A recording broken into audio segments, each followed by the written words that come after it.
Hello everyone, मेरा नाम ऋचा श्रीवास्तव है। जो लोग मेरे चैनल को सब्सक्राइब करते हैं उनको बहुत अच्छी से मेरे बारे में पता है। जो लोग नहीं जानते हैं, आई जस्ट रिक्वेस्ट देम कि प्लीज़ आप मेरे चैनल को सब्सक्राइब कीजिए टू सपोर्ट मी।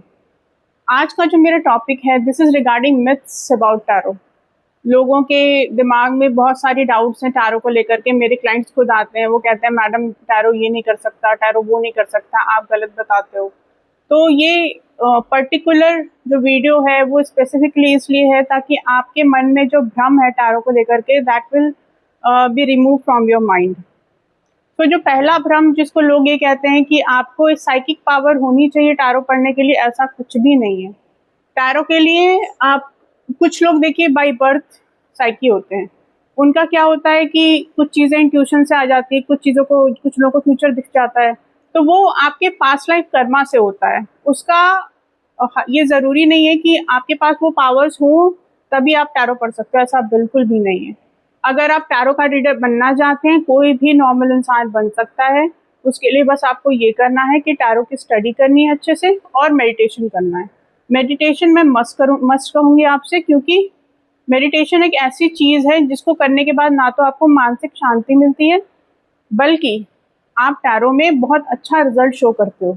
वो इसलिए क्योंकि 78 कार्ड्स होते हैं, आप सबको पता है टैरो में, सारे अलग होते हैं। जब तक आपका यूनिवर्स के साथ कनेक्शन अच्छा नहीं होगा, you can not tell anything about anyone. तो जितना ज़्यादा आप मेडिटेशन करोगे, उतना ज़्यादा आप यूनिवर्स से कनेक्ट करोगे और उतनी जल्दी अच्छा रिजल्ट आपको टैरो में देखने को मिलेगा। And people will appreciate for what ever analysis you are doing, they will appreciate for your result and your protections.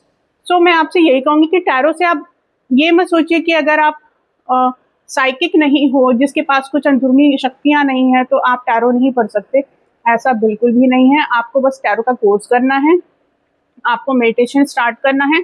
मैं आपको बता रही हूँ, विद इन 6 मंथ आप टैरो बहुत अच्छा कर सकते हो, लेकिन आपको मेडिटेशन मस्ट है। मैं आपको फिर से बोल रही हूँ, बिना मेडिटेशन के टैरो अधूरा है। ठीक है। दूसरी भ्रम जो लोग कहते हैं, ये है आपका डेथ का कार्ड। देख लीजिए अच्छे से। जब ये कार्ड आता है, मेरे क्लाइंट मुझसे कहते हैं मैम कोई मरने वाला है। यार कैसे मर सकता है, एक बात बताओ, किसी कार्ड के आने से कोई मर सकता है क्या? नहीं हो सकता ऐसा। कार्ड ये बताता है कि एक सिचुएशन में जहाँ आप फंसे हुए, उस सिचुएशन का एंड होने वाला है, वो सिचुएशन खत्म हो जाएगी हमेशा के लिए। डेथ का कार्ड ये बताता है, अगर आप किसी कंपनी में स्टार्टअप चला रहे हैं और कंपनी नहीं चल रही, आप बहुत परेशान है, तो हो सकता है कंपनी बंद हो जाए। डेथ का कार्ड आता है जब कोई इंसान डायलिसिस पे, वो मरना चाहता है लेकिन वो मर नहीं पा रहा है, और डेथ का कार्ड आया, इट मीन्स कि वो अब जाने वाला है। लेकिन इसका मतलब ये नहीं कि आप इस सिचुएशन में फंसे हुए हैं और आपकी मौत हो जाएगी, नहीं, ऐसा नहीं होता। डेथ का कार्ड तब आता है जब आप किसी के ब्रेकअप के सिचुएशन में होते हो, जब आप एक पेनफुल ट्रांजिशन से गुजरते हो, और यहाँ पे एक सूरज की रोशनी भी हल्की सी दिखेगी आपको यहाँ पे डेथ के कार्ड में। इसका मतलब ये नहीं कि ये सिचुएशन खत्म होने के बाद आपके साथ कुछ बहुत अच्छा होने वाला है, ऐसा नहीं होता, ऐसा बिल्कुल भी नहीं होता। बस ये होता है कि डेथ के कार्ड आने के बाद का मतलब ये है कि पेनफुल सिचुएशन से आप गुजर जाओगे और कुछ बेटरमेंट की तरफ आप जाओगे, कुछ बेटर होने वाला आपकी लाइफ में, ऐसा आपको महसूस होगा। तीसरा जो भ्रम, जो लोग एक तरीके से मिथ्स कह सकते हो आपकी, बहुत ज़्यादा लोग ये सोचते हैं कि टैरो हिंदुइज्म के खिलाफ है। यार कैसे हो सकता है? मैं शिव की इतनी बड़ी भक्त हूँ, मैं शिव की पूजा करती हूँ, पूरा मेडिटेशन शिव जी पे होता है मेरा। हिंदुइज्म के खिलाफ तो टैरो बिल्कुल भी नहीं है। हाँ, ये मैं मान सकती हूँ कि जो कार्ड है हुआ स्टार्ट इंडिया से ही था, लेकिन बाहर से और भी ज़्यादा फ्लरिश होकर इंडिया वापस आया है। ठीक है। ये 78 कार्ड्स, मैं ये नहीं कहूँगी कि सारे के सारे कार्ड्स हिंदुओं ने बनाए हैं या इंडियंस ने बनाए, ऐसा कुछ भी नहीं है। लेकिन ये हिंदुइज्म के खिलाफ नहीं है। ये 78 कार्ड्स इंसान के सिचुएशन को दर्शाता है, बस वो इस सिचुएशन को बताता है कि आपकी सिचुएशन अभी क्या है, फ्यूचर में क्या होगी और पास्ट में क्या थी, और उसके हिसाब से आपका ये सारा सिचुएशन के हिसाब से आपकी एनालिसिस की जाती है कि अब आपको आगे क्या स्टेप लेना चाहिए। और भी बहुत सारे मिथ्स हैं। लोग ये कहते हैं कि प्रेडिक्शन अच्छा नहीं दे पाता। कम ऑन यार, टैरो बहुत अच्छा प्रेडिक्शन देता है, एकदम सटीक प्रेडिक्शन देता है, और जितना स्पेसिफिक टैरो होता है उतना स्पेसिफिक कोई एस्ट्रोलॉजी नहीं होती। मैं आपको बता रही हूँ, बच्चा कब होगा, शादी कब होगी, नौकरी कब लगेगी, ये सब के सब टैरो बताता है। ठीक है, जो भी मेजर इवेंट है आपके लाइफ के वो कब होंगे वो बिल्कुल सही टैरो बता सकता है।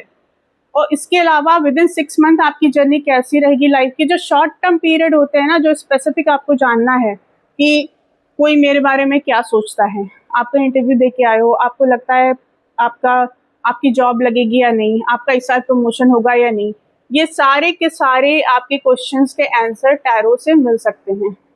लोग कहते हैं यस नो का सवाल तो बहुत ही बच्चों वाला होता है, ये तो बिल्कुल ही गलत था टैरो। नहीं, मैं आपको बता रही हूँ, जब मैं करती हूँ यस नो के जवाब तो आते हैं, मुझे उसका रीजन भी पता चलता है कि वो यस या नो क्यों है।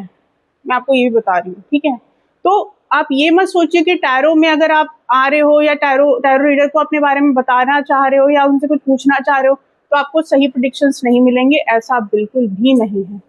टैरो वाले जितना प्रेजेंट सिचुएशन को एनालिसिस कर सकते हैं, जितना एनालाइज कर सकते हैं, उतना ज्यादा वैदिक नहीं कर सकता। That is the fact, I am telling you. ठीक है, आप चाहो तो वैदिक वाले से पूछ लेना कभी जाके कि ये इंसान मेरे बारे में क्या सोचता है या मेरी पर्सनालिटी क्या है। चलो पर्सनालिटी फिर भी बता देंगे आपके बर्थ चार्ट से, लेकिन वो इंसान आपके बारे में क्या सोचता है ये वैदिक नहीं बता सकता। वैदिक ये नहीं बता सकता कि आपका पार्टनर आपको चीट कर रहा है या नहीं कर रहा। ये सारी क्वेश्चंस का आंसर्स आपको टैरो में मिल जाएगा आराम से। ठीक है, एक तो ये हो गया। दूसरा, लोग ये मुझसे पूछते हैं कि मैम पास्ट प्रेजेंट फ्यूचर नहीं बता सकता टैरो। भाई क्यों नहीं बता सकता, आप आइए मेरे पास, मेरे को 3 कार्ड्स निकालने हैं बस पास्ट प्रेजेंट फ्यूचर के। मैं आपको सटीक तरीके से बता दूंगी आपका पास्ट ये था, प्रेजेंट ये था, फ्यूचर ये होने वाला। हाँ, मैं मानती हूँ कि टैरो भगवान नहीं है, आपको एनालाइज करके बताना है मुझे। मैं आपको एनालिसिस करके ही बताऊंगी कि आपका फ्यूचर ऐसा दिख रहा है, आपको आगे क्या स्टेप्स लेने चाहिए, क्या स्टेप्स नहीं लेने चाहिए, क्या इम्प्रूवमेंट हो सकती है, क्या रेमेडीज मैं बता सकती हूँ आपको क्रिस्टल के थ्रू कि आपको क्या रेमेडीज लेनी चाहिए कि आपकी सिचुएशन बेटर हो जाए। लेकिन अगर आप मुझसे ये कहोगे कि कोई जादू की छड़ी है कि अरे यार टैरो पूछ लिया अब तो सब सही हो जाएगा, ऐसा नहीं है। सिचुएशन बताता है और रेमेडीज बताते हैं हम टैरो में। सिचुएशन बताते हैं और सही बताओ तो रेमेडीज भी नहीं होती टैरो में, ये सब आपके दिमाग का खेल है। Tarot completely dependent on your mind, your thought process, how you are thinking about a situation। ठीक है, आपको आपके दिमाग में क्या चल रहा है, आप अपने आप को कितना पॉजिटिव रखते हो, because tarot is completely about energy. I am telling you the fact, ये सिर्फ आपकी एनर्जी पे काम करता है। अगर आपने अपने आप की एनर्जी को अच्छा रखा, ये सही से चलेगा, आपको सही रिजल्ट्स मिलेंगे। आप नेगेटिव हुए तो आपका आउटकम भी नेगेटिव होता है, दैट इज वेरी ऑब्वियस, क्योंकि सारी दुनिया एनर्जी पे चल रही है। तो चलिए, आई होप मेरा ये वीडियो आप सबको पसंद आया होगा। Please subscribe to my channel, और अगर आपको मुझसे कंसल्टेशन लेना है तो मेरा नंबर नीचे मिल जाएगा आपको। You can come to me, I always take online calls और चैट। तो अगर आप मुझे संपर्क करना चाहते हैं तो आप उस तरीके से मुझसे कर सकते हैं। Thank you so much, see you in the next video, bye bye.